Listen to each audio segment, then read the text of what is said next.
I've seen nurses roll their eyes. He wants to end up like his father. What they need is repentance, not Everyone has trauma. Most of us. Honestly, I don't feel sorry for them. I've seen them fake pain just to get... Hundreds of them. Lock them up. It's the only thing they respond to. You say the user isn't to blame. These people are a burden on the system. Your Honor, I come before this court today not for myself, but for my patient. For every soul I have seen dragged through the mud, not because of what they did to others, but because of what the world believes about them. I've watched families disown their own like they were contagious. I've seen nurses roll their eyes when they're working.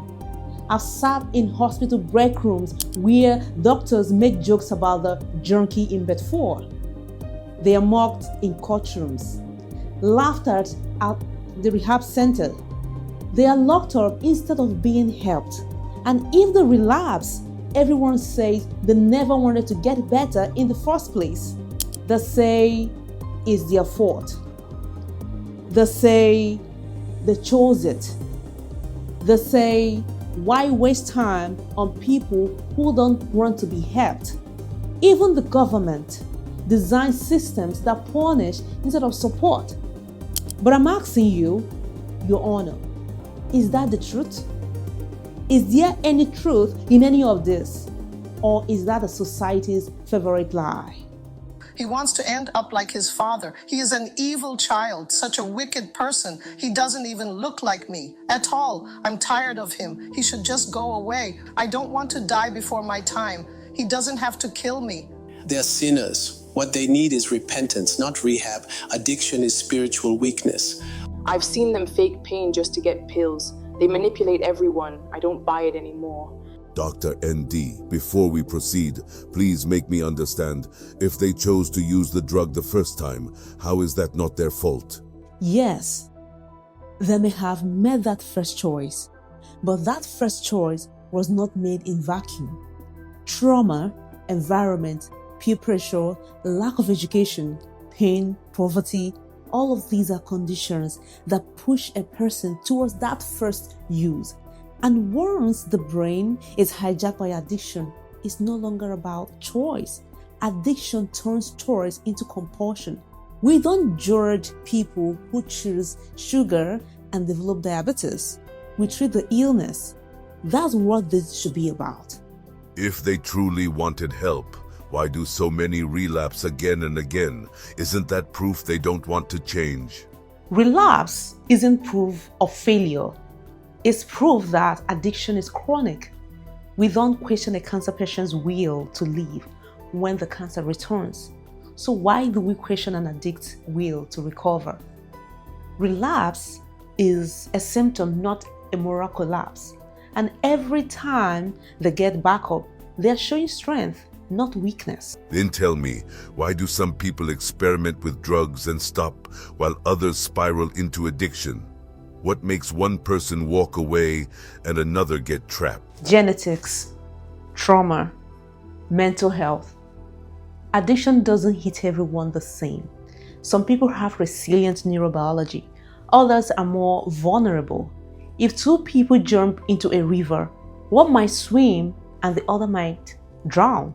Are we blaming the one who drowned for being weak? Or do we throw a life vest and learn what pulled them under? There are rehab centers everywhere. Governments spend billions on programs. Isn't it unfair to blame society when people keep using? You can't heal trauma in 21 days.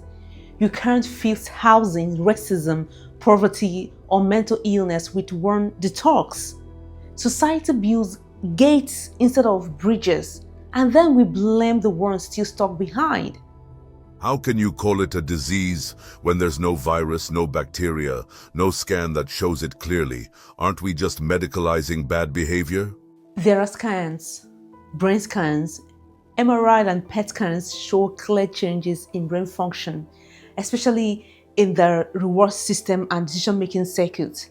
Addiction rewires the brain just the same way that diabetes changes the insulin regulation in the body. So this is not just bad behavior, is neurobiology on fire. You say the user isn't to blame, but what about personal responsibility? Shouldn't people still be held accountable for the damage they cause while high? Yes, accountability matters, but accountability without compassion is cruelty. We can hold people responsible and help them recover.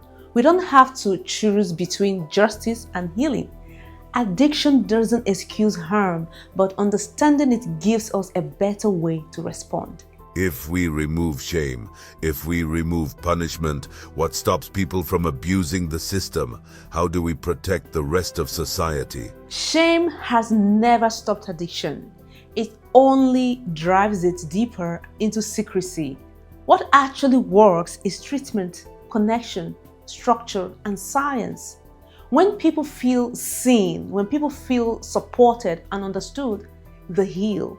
That's how we protect the society, not by fear or punishment, but by turning broken people into whole ones.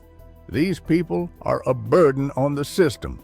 We can't keep throwing taxpayer money at those who choose to ruin their lives. Honestly, I don't feel sorry for them. You made your choices. Now deal with the consequences. Life's hard for everyone. Just don't want to work. Everyone has trauma. Most of us get over it.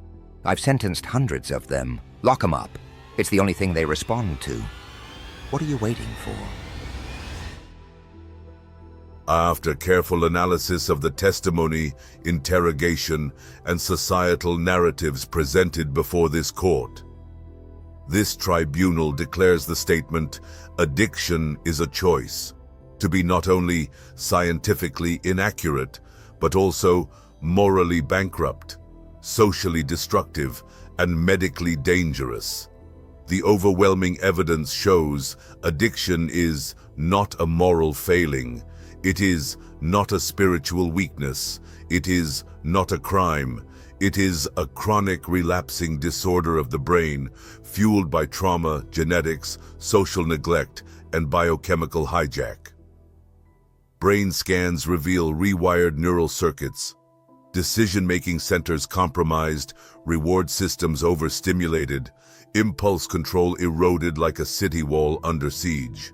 To reduce addiction to a matter of willpower is to ignore the mountain of neurobiological research, the layers of generational pain, and the prison walls society builds around the broken.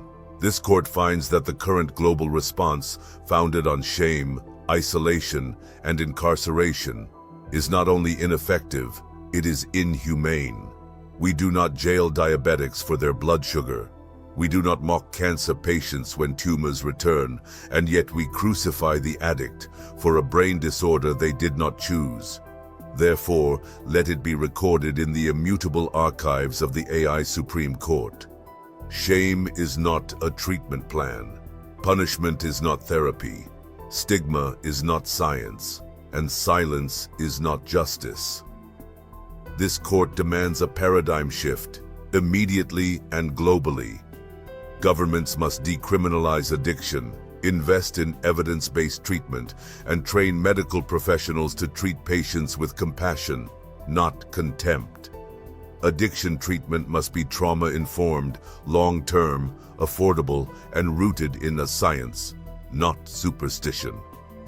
We call for policy reform, education, and massive public awareness campaigns that reframe addiction as what it truly is: a medical, psychological, and social crisis, not a character flaw.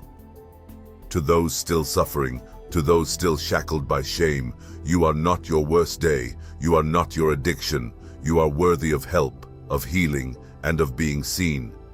This court is adjourned, but the movement has just begun.